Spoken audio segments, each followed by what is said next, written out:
তো আমার বাসার নিচে হচ্ছে যে এক কাকা আর কি চার দোকান দেয়, তো উনি আর কি সিঙ্গারা বিক্রি করে, ঠিক আছে।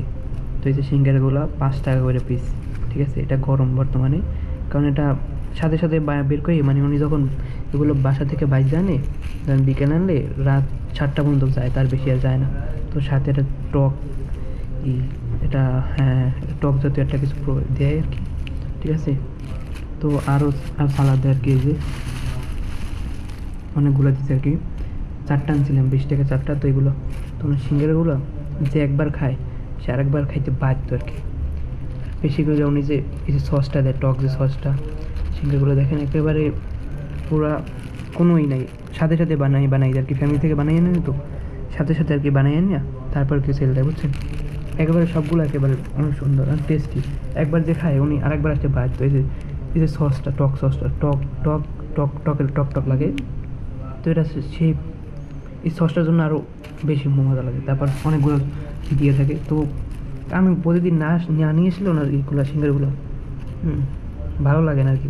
প্রতিদিন খাওয়ার একটা অভ্যাস হয়ে গেছে আর কি, যে একবার খাইতে বাধ্য ভাই। উনি এই যে 4টা সিঙ্গারে 2টা সস দিয়ে দিয়েছে, ঠিক আছে। বলার বাইরে বর্তমানে যে দাম সব কিছুর, সেই দামের ভিতরে যে উনি যে এতগুলো প্রোভাইড করে, জিনিসটা আশ্চর্য ব্যাপার একটা। তো আসলে ওনার সেল হয় বেশি, তো উনি একসাথে বানিয়ে নিয়ে আসে অনেকগুলো, তো থাকে না আর কি, সবই চলে যায়, বুঝতে পারছেন। প্রতিটি সিঙ্গারায় অনেকটা অনেক সুস্বাদু আর কি। তো ভিতরে এগুলোও সেই, এই যে আলুগুলো কোনো নেই, ভেজাল নেই।